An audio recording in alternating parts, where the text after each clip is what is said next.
Hello everyone, इस video में हम लोग पढ़ेंगे बिहेवियरिस्टिक थ्योरी ऑफ काउंसलिंग। जब हम लोग थ्योरीज ऑफ काउंसलिंग पढ़ते हैं तो उसमें Freud, psychoanalytic, gestalt and behavioristic theory की बात करते हैं। तो ये जो थ्योरी है काउंसलिंग की, इसको हम लोग एज बिहेवियर थेरेपी और बिहेवियरिज्म भी बोलते हैं। ठीक है, ये थ्योरी यूज़ होती है काउंसलिंग के टाइम पे। किस तरह से यूज़ होती है वो अब हम लोग देखेंगे। So basically it is a psychological approach, ठीक है, जिसमें फोकस होता है on the observable behaviour rather than internal mental process. तो जब हम लोग साइकोलॉजी की बात करते हैं तो आपके भी दिमाग में स्ट्राइक करता है क्या? आपके दिमाग में स्ट्राइक करता होगा कि वो पर्सन मेंटली क्या सोच रहा है, मेंटल रिलेटेड प्रोसेसेस। लेकिन यहाँ पर हम उस पर फोकस नहीं कर रहे हैं जो उसका मेंटल प्रोसेस है, यहाँ पे हम उसके ऑब्जर्वेबल बिहेवियर पे फोकस कर रहे हैं। ठीक है It is based on the principle of learning theory and emphasizes the role of the environment in shaping behavior. ये based होता है किस पे? Principles of learning theory पे।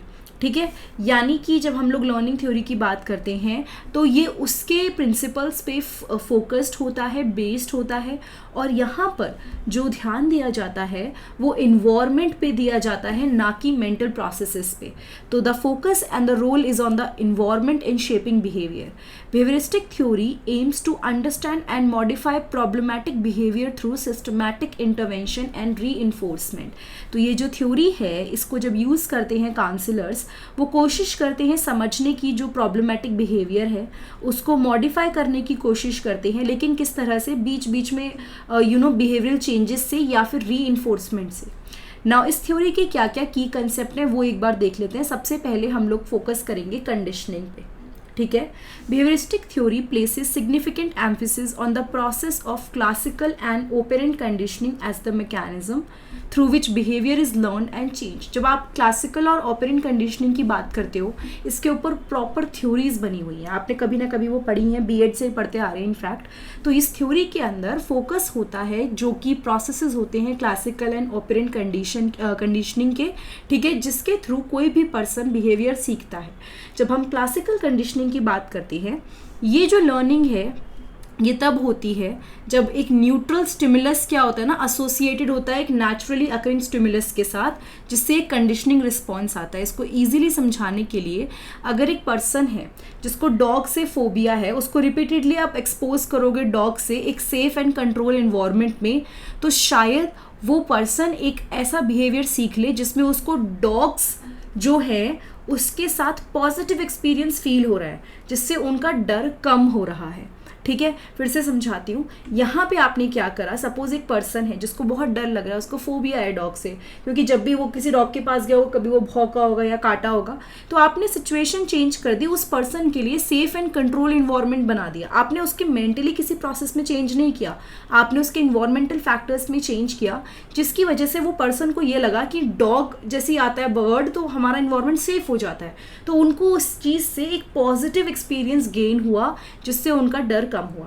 सेम चीज़ उल्टा हो सकता है, एक पर्सन है जो बहुत डॉग लविंग है, सपोज वो जब भी डॉग देखता है उस टाइम पे बहुत ज़्यादा या तो कोई साउंड होता है, जैसे बच्चे के साथ ये एक्सपेरिमेंट किया भी गया हुआ है कि जब भी कोई चीज़ देख के एकदम से बहुत तेज साउंड प्रोड्यूस करो तो बच्चा कई बार डर जाता है।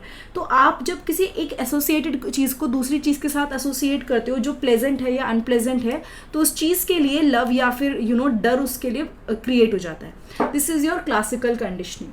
But when we talk about the operant conditioning, ये फोकस करती है कॉन्सिक्वेंसेज ऑफ द बिहेवियर पे। यानी ओपेरेंट कंडीशनिंग में हमारा फोकस है कि जो बिहेवियर हमारा है उसके कॉन्सिक्वेंसेज क्या रहेंगे। तो अगर आपके जो बिहेवियर हैं उसके पॉजिटिव कॉन्सिक्वेंसेज रहेंगे, यानी कि सपोज आपने पढ़ाई करी, आपके मम्मी पापा ने आपको चिज्जी ला के दी, चिज्जी मतलब टॉफी ला के दी, या कोई चीज़ आपको जो चाहिए थी वो ला के दी, तो यहाँ पे वो बिहेवियर के कॉन्सिक्वेंसेज पे फोकस है, रिवॉर्ड्स या री-इन्फोर्समेंट्स पे फोकस है। ठीक है, और आप फिर वो बिहेवियर कोशिश करोगे दोबारा करो। लेकिन कई बार कुछ बिहेवियर होते हैं जिसमें नेगेटिव कॉन्सिक्वेंसेज होते हैं, जैसे पनिशमेंट, तो फिर वो कम करा जाता है। सपोज बच्चों को डांटा जाता है कि बेटा अगर आपने ये करा तो आपकी डांट पिटेगी, तो फोकस इस बात पे होता है कि जब बच्चे को डांटेंगे तो वो दोबारा नहीं करेगा। ऑल तो बहुत डिबेटेड टॉपिक है, उस पर खैर हम जाएंगे नहीं इतना डीप। तो ये आपका operant conditioning is on the basis of the consequences of the behaviour. ठीक है, तो हम लोग ऑपरेंट कंडीशनिंग के जो प्रिंसिपल्स हैं वो कई बार यूज़ करते हैं बिहेवियर मॉडिफिकेशन टेक्निक्स में या फिर इस काउंसलिंग के अंदर। Now behaviour assessment, behavioristic counsellor typically conduct a thorough assessment. तो ये जो काउंसलर्स होते हैं ना, ये एक प्रॉपर असेसमेंट लेते हैं कि जो भी क्लाइंट है, जो भी उनके पास आया है, ताकि जो काउंसलर है उन्हें पता चले कि क्या प्रॉब्लम है, क्या प्रॉब्लम एरियाज़ हैं और कौन से फैक्टर्स हैं जिसकी वजह से ये प्रॉब्लम हो रही है।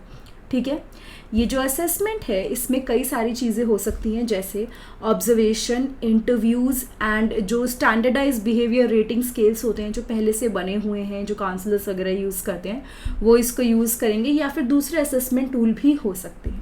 तो ये सेकंड स्टेप हुआ बिहेवियर असेसमेंट, लेकिन किस प्रिंसिपल पे वर्क कर रहा है? कंडीशनिंग पे। दो तरह की कंडीशनिंग पे, classical conditioning and operant conditioning. Then comes behaviour modification techniques.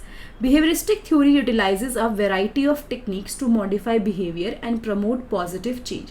ये जो थ्योरी है ना, ये जो अप्लाई होती है जब हम काउंसलिंग करते हैं, तो इसमें कई सारी टेक्निक्स यूज़ होती हैं जिससे पर्सन का बिहेवियर मॉडिफाई हो सके एंड उसके अंदर पॉजिटिव चेंजेस देखने को मिलें। पॉजिटिव री इन्फोर्समेंट मतलब अगेन आप रिवॉर्ड दे रहे हो किसी पर्टिकुलर बिहेवियर के लिए, आप बच्चे को रिवॉर्ड दे रहे हो। जनरली बहुत अच्छा काम करता है ये।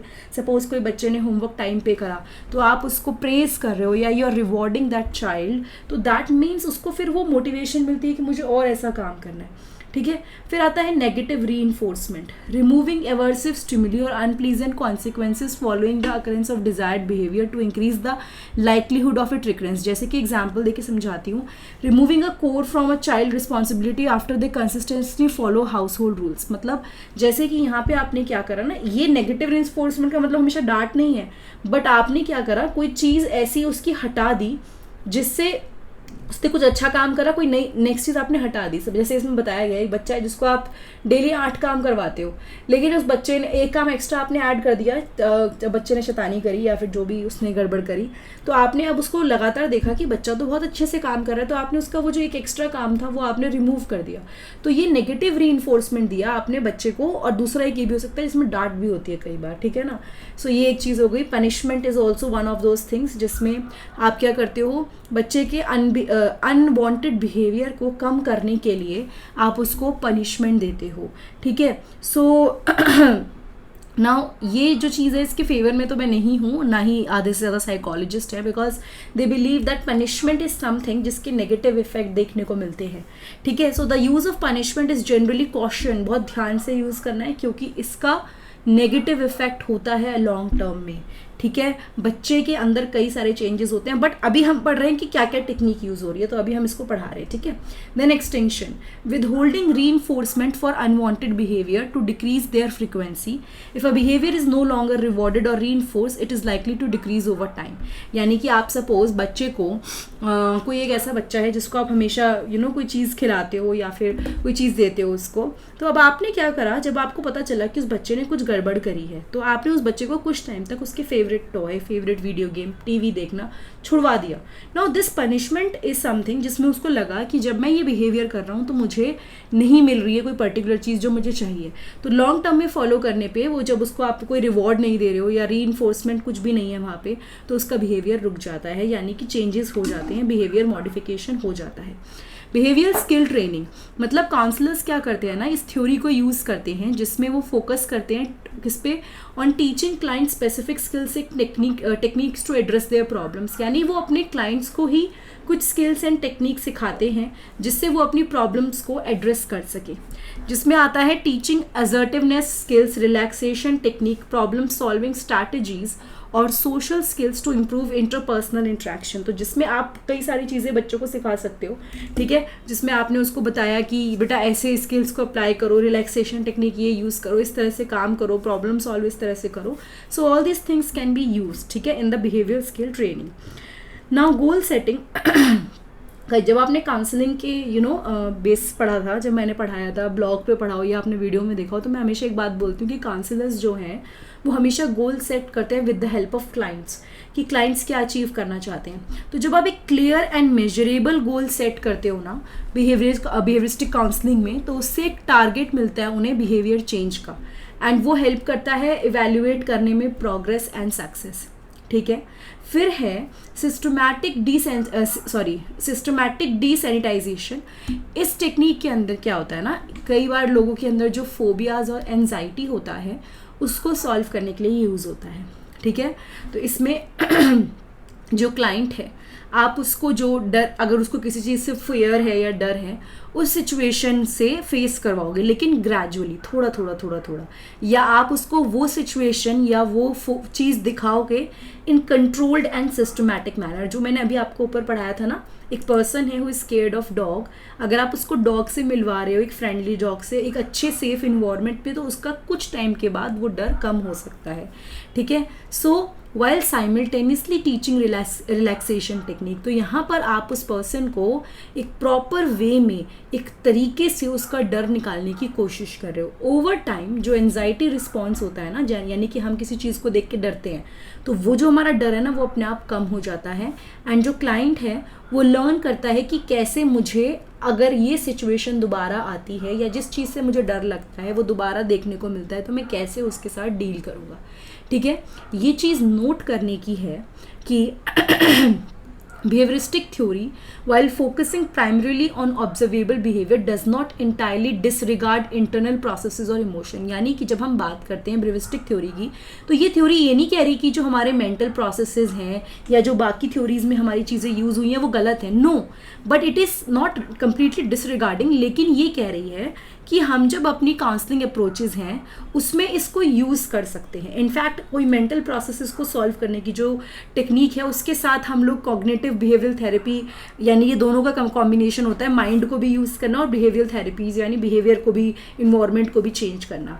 सो बिहेवियरिस्टिक थ्योरी काफ़ी ज़्यादा यूज़ होती है इन वेरियस सेटिंग्स, जैसे कि क्लिनिकल साइकोलॉजी में, काउंसलिंग में, एजुकेशन में, मेडिसिन में, एंड ये काफ़ी इफेक्टिव शो हुई है in addressing a range of behavioral issues and disorders. Now, before I move ahead, let's talk about the use of this therapy, कि इस थेरेपी का यूज़ क्या क्या है। देखो, एक तो अभी हमने पढ़ा बिहेवियर से रिलेटेड जो डिसऑर्डर्स हैं, ठीक है, कई सारे ऐसे डिसऑर्डर होते हैं। ADHD आपको पता होगा बच्चों में बहुत पाया जाता है, attention deficit hyper active disorder. उसको ये बोल के टाल देते हैं कई टीचर्स जिनको नहीं पता होता कि बच्चा तो ये तो वो है आपका, मतलब बहुत शरारती, छोड़ दो इसको, ये तो बहुत ही बदतमीज़ बच्चा है। ऐसा नहीं होता है, कई बार ये प्रॉब्लम होती है जिसकी वजह से कोई बच्चा फोकस नहीं कर पा रहा। In fact they are many adults जिनको ये प्रॉब्लम है लेकिन उनको पता ही नहीं है, so they are not able to focus.